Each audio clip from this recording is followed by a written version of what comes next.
నా 15,000 సంగతి ఏమిటి అని ఈ స్థాయి నుంచి పిల్లలు మొదలు పెడతారు. ఎన్నికలప్పుడు ఏమని చెప్పాడు?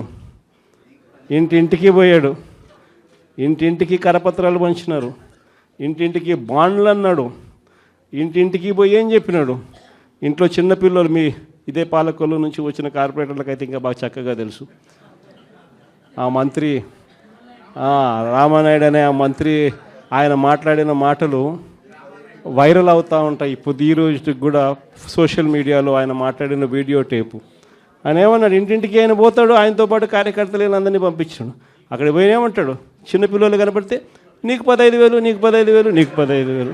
అదే ఇంట్లో నుంచి వాళ్ళ అమ్మ బయటకు వచ్చింది, పిల్లల అమ్మ, వాళ్ళ చిన్నమ్మ.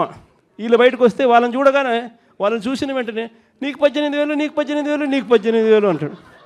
సంతోషమా అని అంటాడు. మళ్ళా అంతలో ఇంట్లో నుంచి ఈ చిన్నమ్మలు, ఈ అమ్మలు, వాళ్ళ అమ్మలు బయటకు వచ్చినారు. వాళ్ళని చూడగానే నీకు 50 ఏళ్ళ వయసు కదా, మీకు 48,000, నీకు 48,000, నీకు 48,000 అన్న మొదలుపెట్టినాడు. అంతటితో ఆగల. ఇంట్లో నుంచి 20 ఏళ్ళ పిల్లోడు వస్తే ఇట్లా చూసి నీకు 36,000, నీకు 36,000, నీకు 36,000 సంతోషమా అన్నాడు. అంతటితో ఆగల. ఆ ఇంట్లో నుంచి ఒక రైతు బయటకు వచ్చినట్టు కండువా కప్పుకొని, రైతు అని చెప్పి ఎప్పుడైతే చూశాడో నీకు 26,000, నీకు 26,000, నీకు 26,000 అన్న మొదలుపెట్టాడు. ఇలా మనం చెప్పిన దానికన్నా కూడా 3 ఇంతలు 4 ఇంతలు ఎక్కువగా ఇస్తాము అని చెప్పి ప్రతి ఇంటికి కూడా వీళ్ళు చెప్పిన మాటలు వీళ్ళను వెంటాడుతూనే ఉంటాయి. ఏ ఒక్కరింటికి వీళ్ళు వెళ్ళలేని పరిస్థితి రాష్ట్రంలో ఈరోజు నెలకొని ఉంది. ఒకవైపున ఇలాంటి రాజకీయ పరిస్థితులు ఒకవైపున ఉన్నాయి.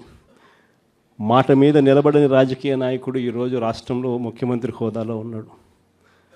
మాట ఇస్తే ఆ మాట తప్పడం కోసమే, ఆ మాట అంటే వెన్నుపోటు పొడవడమే అని చెప్పి డెఫినేషన్ ఇస్తూ రాజకీయాలు చేస్తూ ఉన్న వ్యక్తి ఈరోజు ముఖ్యమంత్రి స్థానంలో కూర్చొని ఉన్నాడు. మరోవైపు రాష్ట్రంలో ఏది కూడా పట్టించుకునే పరిస్థితి లేదు. ఈరోజు స్కూళ్ళన్నీ కూడా నిర్వీర్యమైపోయిన పరిస్థితి కనిపిస్తుంది. ఇంగ్లీష్ మీడియం బడులు గాలికి ఎగిరిపోయిన పరిస్థితులు. గోరుముద్ద అన్న పథకం ఈరోజు కనీసం తినడానికి ఇబ్బందికర పరిస్థితులు పిల్లలు ఉన్న పరిస్థితులు.